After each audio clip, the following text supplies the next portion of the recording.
মারাত্মক করতে ইচ্ছে করেছি তো আমি অনেকগুলো করেছি, যেমন আই লাভ ইউতে আমি একদম কমেডি একটা গোয়ালার পাঠ করেছি আই লাভ ইউতে।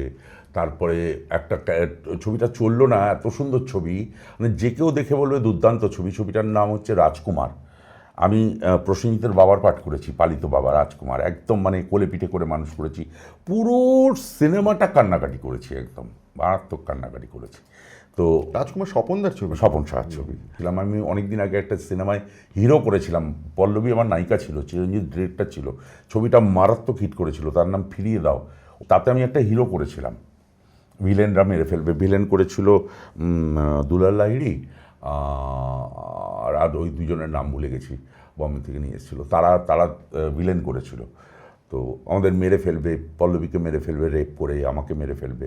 দারুণ ক্যারেক্টার ছিল ওটা। এই মুহূর্তে একটা পজিটিভ চরিত্র করছি, আগুন দা ফায়ার এরকম কিছু একটা নাম। সেটাতে স্বপনদা উপদেষ্টার ভূমিকায় আছে। আচ্ছা, সেটার কথা খুব শুনছি যে স্বপনদা নিজে থাকেন শুনলাম। হ্যাঁ, শুটিংয়ে থাকেন। শুটিংয়ে পুরোটাই থাকেন। রনি আছে, আমি আছি, নতুন হিরোই প্রডিউসার।